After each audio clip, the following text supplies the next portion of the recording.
Bonjour à tous et bienvenue sur le site objectifbac.fr, le site spécialisé dans les terminales ES. Continuons l'année avec le thème numéro 3, économie du développement durable. Chapitre 2, quels instruments économiques pour la politique climatique? Les dérèglements climatiques liés aux défaillances de marché. Le réchauffement de la planète peut susciter des aléas climatiques conduisant à des destructions massives et coûteuses. Ouragans, inondations, raz-de-marée. Il peut engendrer, selon les endroits, une progression des zones arides ou une montée des eaux dommageable pour les surfaces habitables ou exploitables par l'homme. Ces coûts, ces dommages ou ces désutilités pour d'autres agents sont sans compensation monétaire. Les travaux des climatologues montrent que le changement climatique résulte notamment de ce qu'il est convenu d'appeler l'effet de serre, l'accumulation dans l'atmosphère terrestre de gaz à effet de serre, GES. Les principaux gaz à effet de serre sont les dérivés carbonés, en particulier ceux émis lors des combustions des énergies fossiles, qui sont elles-mêmes du carbone fossilisé stocké depuis des millénaires sous la croûte terrestre, ce qui modifie les échanges thermiques entre notre planète et la source principale de son réchauffement, le Soleil. Du point de vue économique, le climat est la nature d'un bien commun, en ce sens qu'il n'est pas exclusif, puisque sa dégradation touche, bien que de manière différenciée, tous les habitants de la planète, et qu'il est rival dans la mesure où ces dérèglements sont la résultante de l'accumulation de GES, elle-même fruit des actions individuelles. Les dérèglements du climat étant la résultante des émissions de GES, celles-ci peuvent être analysées comme une pollution qui, dans l'analyse économique, correspond à une externalité négative. Dans de telles situations, les agents économiques individuels ne prennent en compte dans leurs décisions que les coûts et les bénéfices privés de leurs actions, négligeant ainsi les coûts subis par les tiers, donc la collectivité tout entière s'agissant du climat, l'humanité tout entière. Puisqu'il y a externalité, il y a défaillance du marché en situation de laisser-faire. En présence d'externalités négatives, le coût privé est inférieur au coût social, de sorte que l'action à l'origine de l'externalité tend à être choisie de manière excessive au regard de ce qui est socialement souhaitable. Les cas de défaillance de marché étant des lieux classiques d'intervention des pouvoirs publics, une difficulté particulière se présente ici puisqu'il s'agit de ressources mondiales exigeant la prise de mesures au niveau de la planète. Il est souhaitable que les accords mondiaux contraignent les pays à conduire les efforts nécessaires, ce qui n'est pas sans poser de sérieuses difficultés. Plusieurs instruments pour mener des politiques climatiques. Les instruments économiques permettant de gérer la question climatique sont de deux types. Les uns reposent sur la contrainte, les autres sur l'incitation. Les externalités négatives peuvent en effet être combattues par la réglementation, c'est-à-dire la contrainte et ou la mise en œuvre d'instruments ayant pour objectif de les internaliser. Il s'agit alors de faire en sorte que les coûts privés supportés par les producteurs d'externalités incluent les coûts sociaux, c'est-à-dire les dommages et désutilités subis par les autres agents. Deux instruments peuvent être mobilisés pour cette internalisation des coûts sociaux, les taxes environnementales qui corrigent les prix des marchés existants et les marchés de droits d'émission qui permettent de faire émerger de manière décentralisée un prix des émissions. Ces deux instruments sont issus des travaux respectifs d'Arthur Cécile Pigou et de Ronald Coase. La réglementation. Afin d'empêcher leur production, il est tout d'abord possible d'agir à la source des externalités négatives par la réglementation, c'est-à-dire par leur interdiction directe ou indirecte, totale ou partielle. Il s'agit alors, pour les pouvoirs publics, d'établir des règles ainsi que des sanctions nécessaires à leur respect par les agents économiques.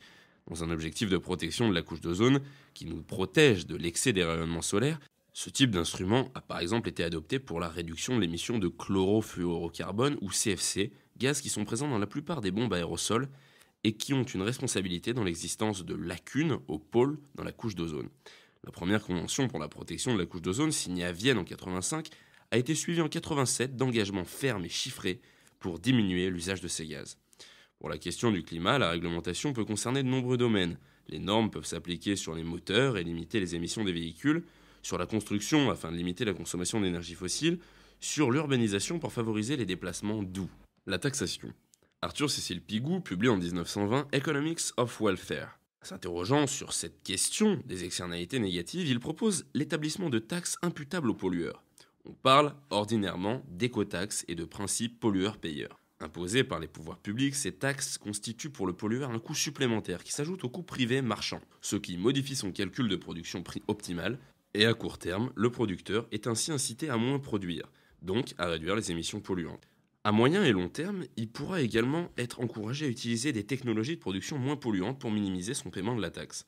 L'incitation à réduire le volume de production ou à investir pour supprimer ou réduire les émissions nocives sera d'autant plus forte que le niveau de la taxe sera élevé. En toute logique, Le niveau de cette taxe doit également refléter l'importance des dommages. Le prélèvement d'une nouvelle taxe se traduit par de nouvelles recettes fiscales, que les pouvoirs publics pourront affecter à la réparation, au moins partielle, des dommages causés. Ils peuvent aussi affecter une part de ces recettes à la réduction de la pression fiscale sur d'autres facteurs, notamment le travail, auquel cas l'emploi s'en trouvera stimulé. On parle alors de double dividende. Dans la mise en œuvre d'une taxe, les pouvoirs publics ont donc une triple tâche: en fixer le niveau, en organiser la collecte, décider de l'affectation du produit collecté. En France, le projet de taxe carbone ou contribution climat-énergie, initié par les concertations de 2007, dite du Grenelle de l'environnement, répondait à cette logique. Association à l'émission de gaz à effet de serre, cette fiscalité devait concerner les particuliers et les entreprises n'étant pas déjà soumis au marché européen des quotas d'émissions.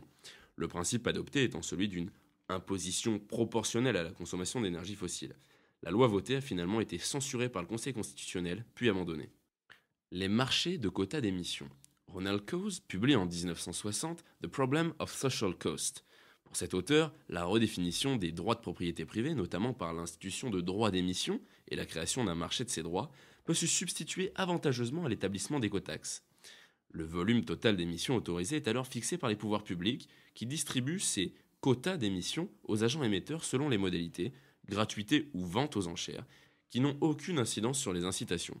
Ces quotas sont ensuite échangeables sur le marché ainsi créé, qui détermine un prix par simple confrontation de l'offre, dont le volume est fixé par les pouvoirs publics et la demande émanant des émetteurs. L'émission polluante comporte donc ainsi un coût privé additionnel pour le producteur. Le marché européen des quotas d'émissions en est à ce jour le seul exemple. En 2010, l'Union européenne représentait 80% des échanges de quotas dans le monde. Les pays de l'Union ont mis en place un nouveau marché en 2004. Dans un premier temps, de 2005 à 2007, les quotas d'émissions ont été accordés gratuitement aux industriels concernés qui ont eu ensuite la possibilité de les échanger sur ce marché du carbone. À partir de 2008, il y a une nouvelle allocation de quotas plus ambitieuse, réduction de 8% en 2012 par rapport à 90. Il est devenu possible de transférer, procédure de banking, ces quotas d'une période à l'autre.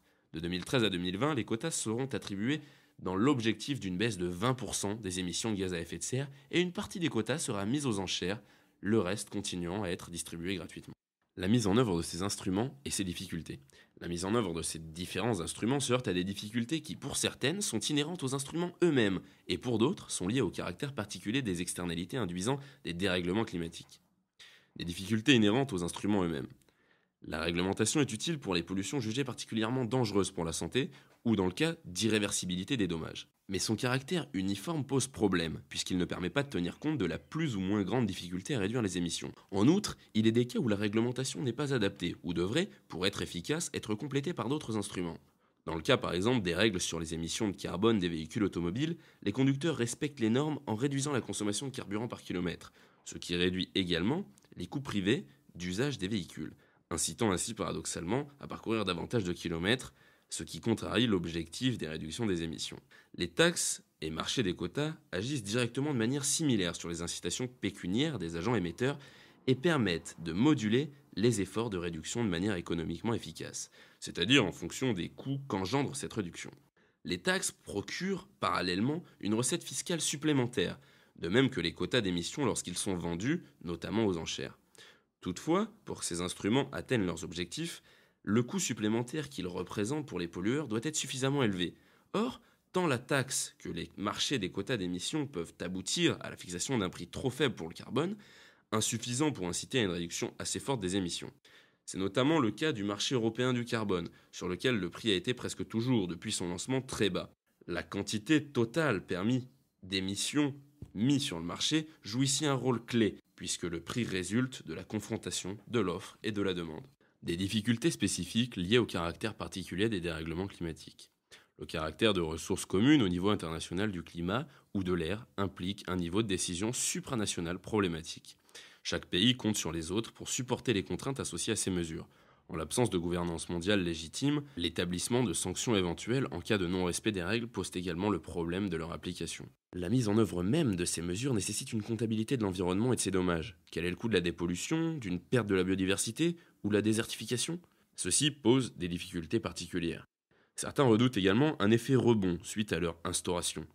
Les efforts consentis en matière de consommation d'énergie fossile, par exemple, pourront entraîner une baisse de leur prix et ainsi une nouvelle hausse de leur consommation. En outre, Lorsqu'elles sont mises en œuvre dans un seul pays, ou un ensemble tel que l'Union européenne, ces mesures sont susceptibles d'engendrer des problèmes de fuite de carbone. Elles incitent en effet les industriels les plus émetteurs à délocaliser leur production.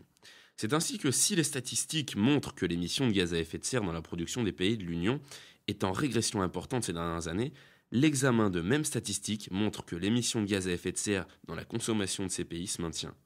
Se pose dès lors la question de l'instauration d'un prélèvement carbone aux frontières de l'Union.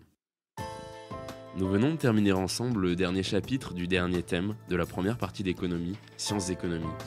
Je vous invite à vous rendre sur le site www.objectif-bac.fr pour continuer notre année et attaquer la sociologie.